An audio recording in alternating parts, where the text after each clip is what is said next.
2022년 7월 2일 선목교회 큐티 방송입니다. 기도합니다. 고맙고 감사하신 우리 아버지 하나님, 더운 날씨 속에서도 말씀을 기억하여 묵상의 자리로 나오게 하심을 감사합니다.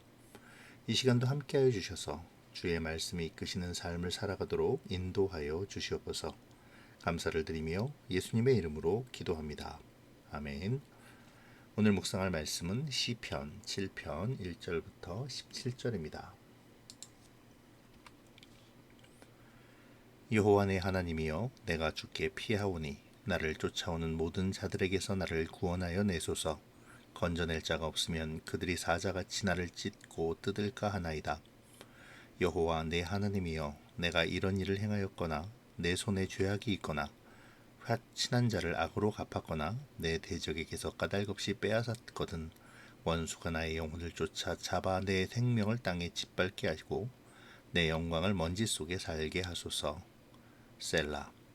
여호와여, 진노로 일어나사 내 대적들의 노를 막으시며 나를 위하여 깨소서.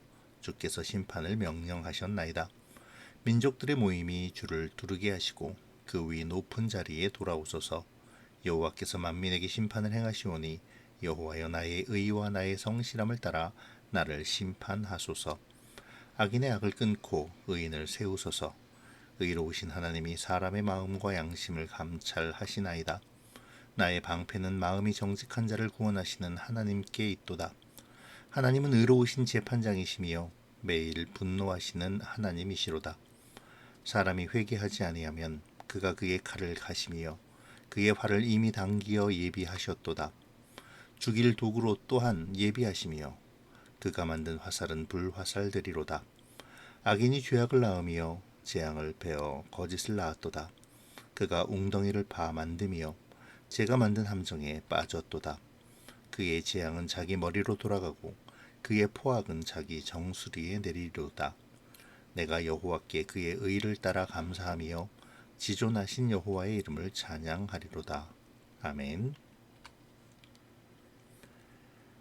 오늘 묵상할 말씀은 시편 7편인데요. 이 말씀의 중요한 메시지는 표제에 나옵니다. 표제를 보면 다윗의 시가연, 베냐민인 구시의 말에 따라 여호와께 드린 노래라고 되어 있습니다. 여기서 시가요는 성경 전체에서 여기에만 나오는 단어인데요. 탄식시 혹은 애가로 번역할 수 있습니다. 그러니까 다윗의 시가요는 다윗의 탄식시 혹은 애가라고 할 수 있죠. 다윗은 오늘의 시편에서 온갖 모함과 시기로 위협을 받는 상황 속에서 하나님께 부르짖음으로 그 고통과 고난을 이겨내며 신뢰를 회복하고 있습니다. 이 특별한 과정을 시가연이라는 용어를 통해 드러내고 있는 것이라 할 수 있죠. 표제에서 나타나는 또 하나의 중요한 내용이 있는데요. 바로 베냐민인 구시의 말이라는 표현입니다. 베냐민 사람 구시라는 인물 역시 성경에서 딱 한 곳 여기에서만 등장하죠. 따라서 학자들은 이 구시라는 인물을 사울 왕이라고 생각하기도 하는데요. 다윗이 구시라는 인물의 말에 맞춰서 이 애통의 시 억울함을 하나님께 상고하는 시를 지었다는 것은 구시라는 이 인물이 단지 지나가는 사람, 영향력이 하나도 없는 사람으로 생각할 수 없다는 것이죠. 그렇기에 구시라는 이름 앞에서 구시를 수식하는 베냐민이라는 말에 주목하는 것입니다. 당시에 다윗을 괴롭히고 죽이려 하는 절대 권력자 사울왕이 바로 베냐민 지파였으니까요. 또 한편으로 학자들은 이 구시를 사울왕을 지지하는 베냐민 지파의 사람으로 보기도 합니다. 어떻게 보든 간에 이 시는 사울왕의 위협을 피해 도망하며 애통한 심정으로 하나님께 탄원하는 탄원시임에는 분명하죠. 다윗은 지금 이 시를 통해 하나님께 간절히 탄원의 기도를 드리고 있습니다. 1절과 2절에서 다윗은 자신이 기도할 수밖에 없는 이유를 밝히고 있는데요. 자신을 죽이려 달려드는 대적을 숨 돌릴 틈도 주지 않고 달려드는 사자에 비유하여 자신의 급박함을 호소하고 있죠. 그러면서 3절부터 5절까지는 자신의 무죄함을 강조합니다. 사실 다윗은 사울에게 잘못한 것이 없음에도 쫓겨다니고 있습니다. 그렇기에 다윗은 자신의 무죄함을 밝히며 자신이 당하는 이 상황이 부당한 것을 강조하는 것이죠. 만약 자신에게 죄가 있다면 죽임을 당하고 영광이 먼지 속에 파묻혀도 상관이 없다라고 말합니다. 실제로 다윗은 몇 번의 상황에서 사울을 죽일 수 있었지만 그렇게 하지 않고 오히려 사울을 살려 주었었죠. 자신의 대적이 자신을 해하려 하고 모함함을 고발하며 자신의 정직함을 피력하는 다윗은 이제 하나님의 구원과 악인에 대한 진노의 심판을 요구합니다. 그러면서 자신의 의와 성실을 따라 자신도 심판하기를 청하죠. 이는 앞서 밝힌 자신의 무죄함과 정직함을 강조하는 것입니다. 하나님의 진노의 심판이 회개하지 않는 대적들에게는 재앙과 패망이지만 하나님의 의와 성실을 따라 온전히 순종하는 자신에게는 구원으로 임하실 것이라는 것이죠.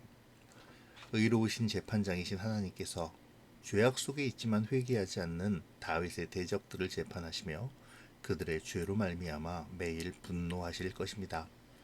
그리고 다윗의 대적들은 그들의 죄로 말미암아 거짓과 함정에 빠져 재앙을 당하고 죽게 되겠죠. 다윗에게 향했던 그들의 포악은 오히려 그들의 정수리로 향하게 될 것입니다.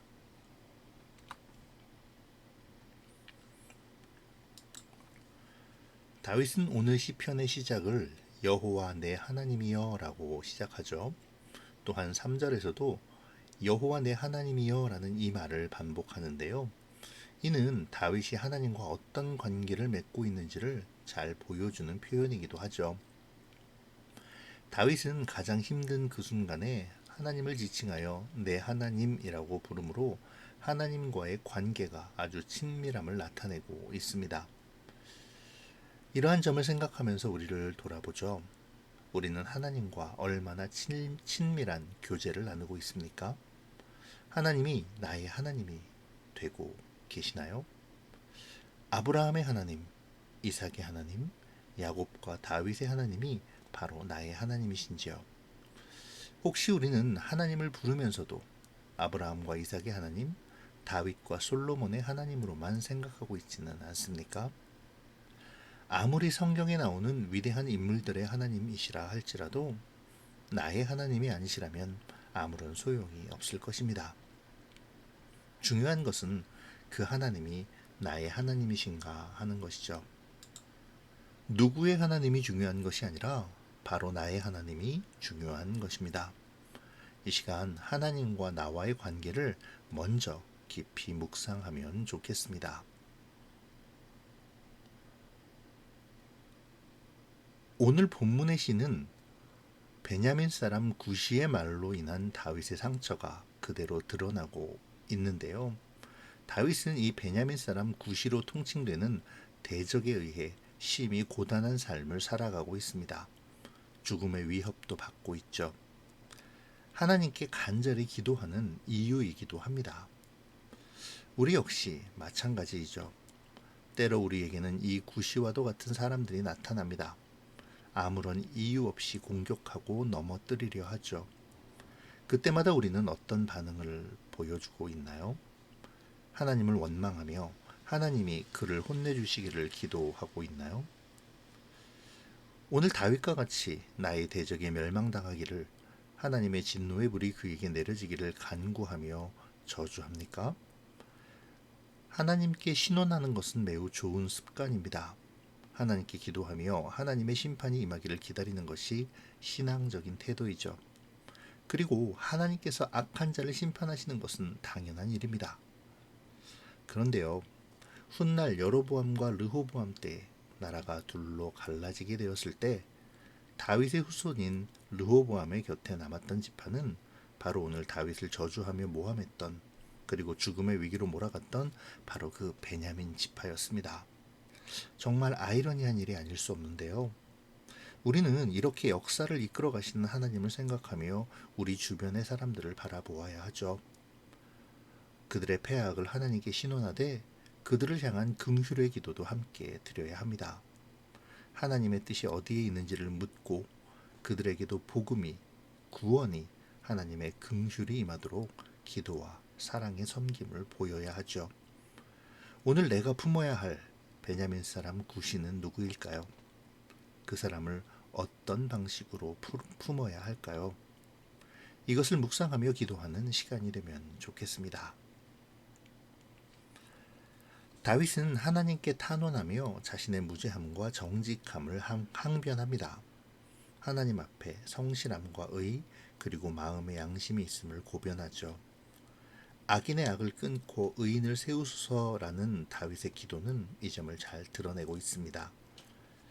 다윗이 이렇게 자신 있게 자신의 의와 정직함 그리고 무죄함을 말할 수 있는 이유는 그 자신이 하나님 앞에 정직히 행하였기 때문이겠죠. 무엇보다 죄인인 자신을 하나님께서 의롭게 여겨주심을 믿었기 때문입니다. 우리의 믿음도 이와 같아야 하겠죠. 죄인으로 회개하고 하나님께 나아가 의롭다 여김을 받으며 세상에서는 주님의 보혈을 의지하고 정직하며 올바른 삶, 하나님의 공의를 세우는 삶을 살고자 노력해야 합니다. 이러한 삶이 반복되며 우리는 성화의 과정을 밟아가는 것이죠. 이 시간 다윗의 기도를 통해 신앙적으로 올바르게 살기 위해 행하는 간절한 몸부림이 우리를 하나님 앞에 세울 수 있음을 기억하는 묵상이 되기를 바랍니다.